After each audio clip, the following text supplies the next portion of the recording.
slight breeze in the morning. But what is that wind blowing into Littlesville?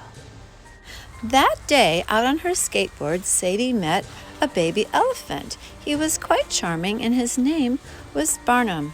He was enjoying his stay in their neighborhood, even though the neighbors had been complaining about the water level going down in their swimming pools and strange trumpeting sounds. Anyway, he was hungry, so she gave him all of the food in the refrigerator and the cupboards. And then she got in trouble when she said she gave it to Barnum. Of course, her family thought it was an imaginary friend, but they weren't very happy. So he played in the house, and he loved primping into the mirrors every time he saw one, and he liked looking at the storybooks that Sadie had. The family cat was not too happy with him, so they decided maybe it was time for him to go back out into the world. He enjoyed himself, but got into a little bit of trouble there too.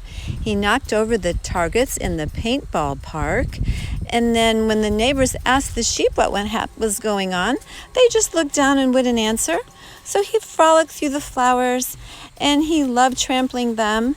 And Garrison thought he saw a little piece of gray in the background when he tried to investigate the twitching, but he never did see him. So Barnum just kept having fun, and then he saw Mr. Bailey.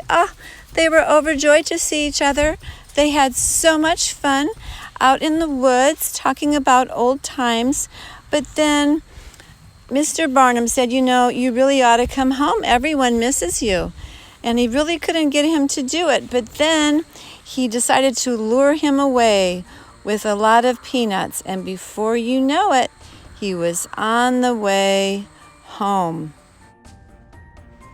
Well, all is well in the town of Littlesville once again.